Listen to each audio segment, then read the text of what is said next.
Ada yang tahu nggak trunkus cerebri itu ada apa aja? Ada 3. Trunkus cerebri, mesencephalon, terus pons, terus medula oblongata. Nah, itu ya. Nah, sebelumnya kita harus belajar tentang embriologinya dulu. Nah, boleh diambil, boleh. Nah, embriologinya itu dia asalnya dari 3. Apa aja yo? Prosencephalon. Terus rombencephalon. Nah, prosencephalon dia bakal jadi apa?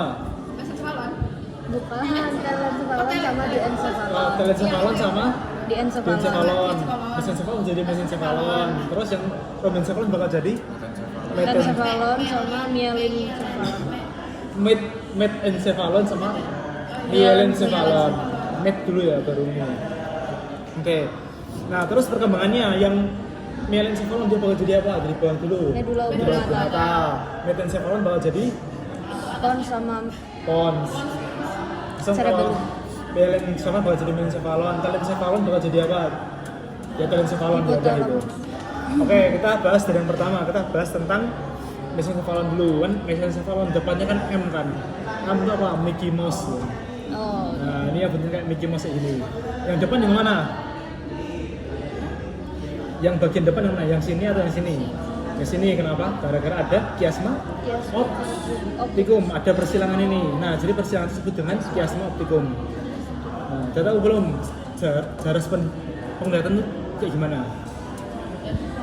Jadi dari mata, nervus opticus, ini ada bebetnya nih. Nah, ini dari mata, dia kan nervus opticus, dia bakal menyilang di chiasma opticum. Nah, terus dia bakal ke sini ke corpus geniculatum. Kalau penglihatan tuh yang superior atau yang inferior? Superior. Ingat-ingat ya, mata tuh di atas ke telinga. Berarti yang superior itu yang mata, yang inferior yang ke telinga. Terus dia akan dibawa oleh apa? Radiatio optica ke ini ke visura calcarina. Oke.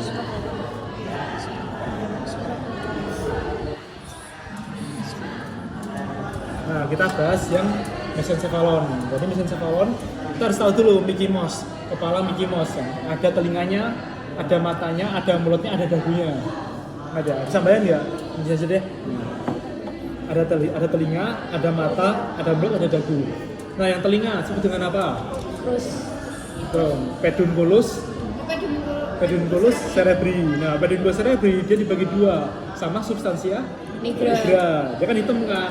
Nigra itu kan hitam. Oke, makanya dia disebut dengan substansia nigra. Nah, nanti bakal dibagi jadi 2. Crus sama Tenaculum. tenaculum atau tegmentum. Tegmentum ya. Jadi ingat tegmentum, tectum sama tentorium. Tectum yang mana? Tectum Yang bawah. dagunya. Ya, yang dagu ya.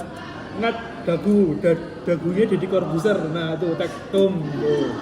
Nah, terus tegmentum yang mana? Bawahnya substansia nigra. Tentorium yang mana? Tentorium. Yo. Tentorium di sini. Nah, tentorium belakangnya apa? Tentorium cerebelli. Berarti dia atapnya cerebellum. Ini ya. Ini tentorium nih. Nah, gambar nggak ada. Ini kan mesencephalon kan. Ini jadi belakangnya mesencephalon. Tentorium. Ini tentorium, ini tectum, ini tegmentum, ini tectum. Nah, terus kita bahas dari yang crus dulu ya. Nah, crus nih, crus cerebri. Nah, crus cerebri ini fungsinya adalah tempat lewat dari jaras motorik kita. Tahu nggak jaras motorik itu disebut dengan apa? Tractus corticospinalis. Jadi ingatnya gampang. Kan dia kan kalau motor itu dia dari atas ke bawah atau bawah ke atas? Atas ke bawah. Atas ke bawah kan. Kan sensorik kan dari reseptor kita, reseptor nih. Sensorik reseptor kita ke otak, berarti ke atas kan.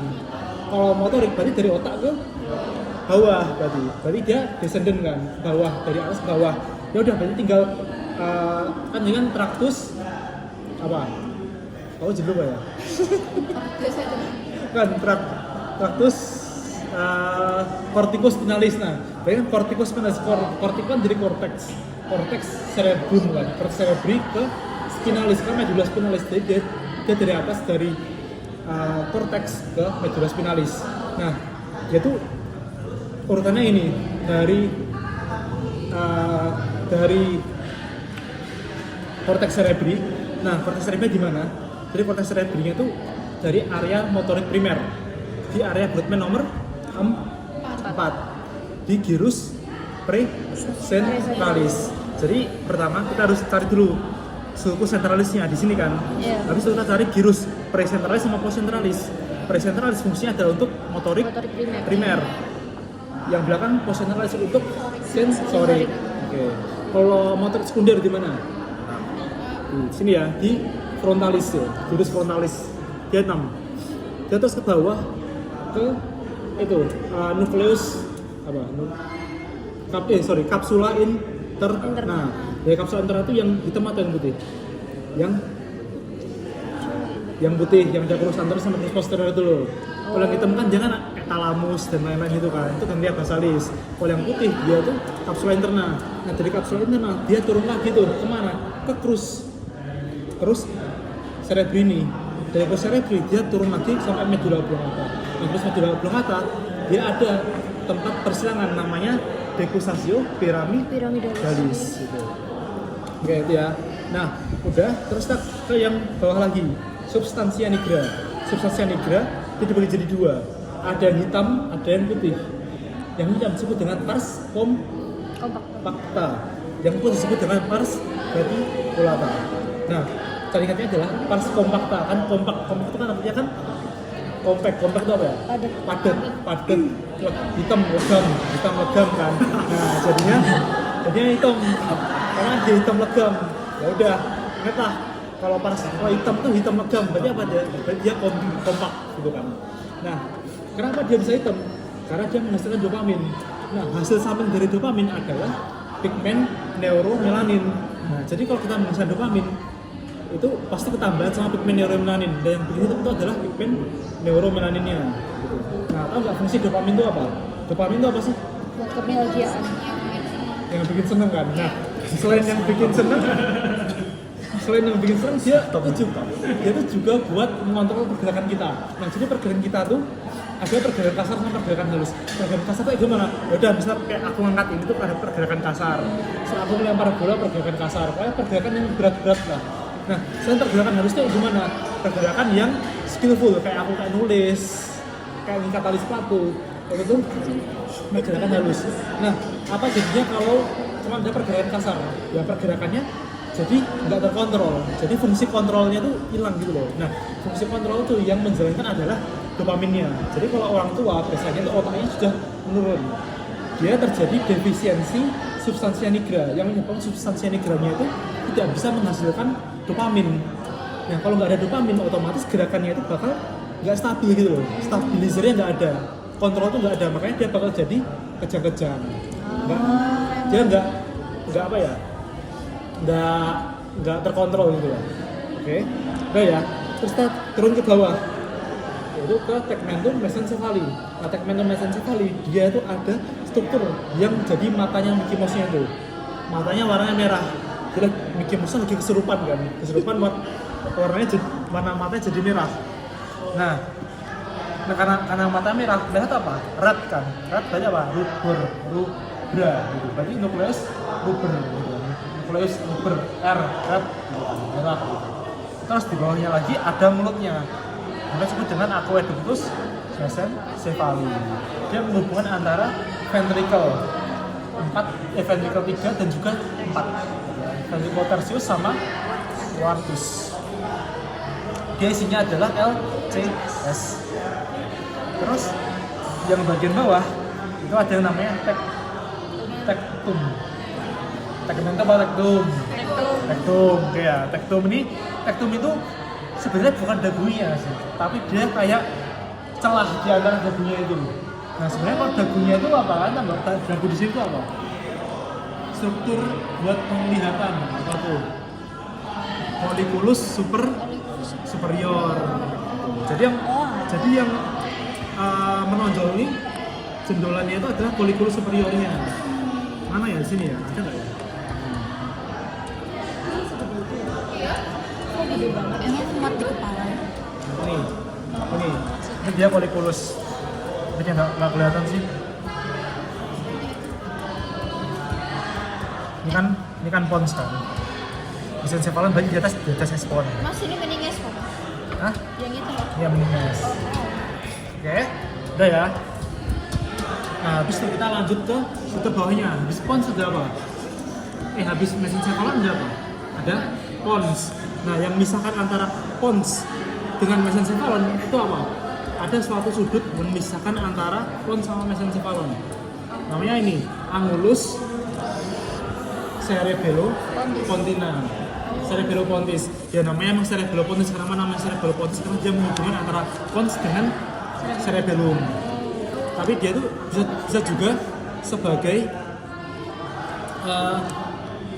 penanda kalau dia tuh batas antara pons sama mesencephalon.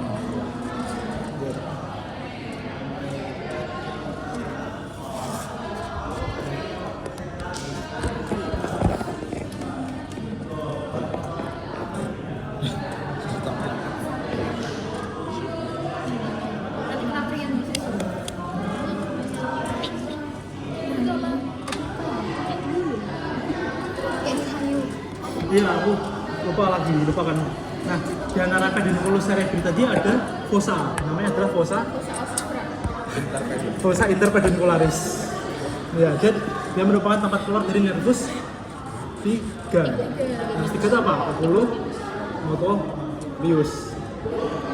Nervus 3, oculomotorius kan.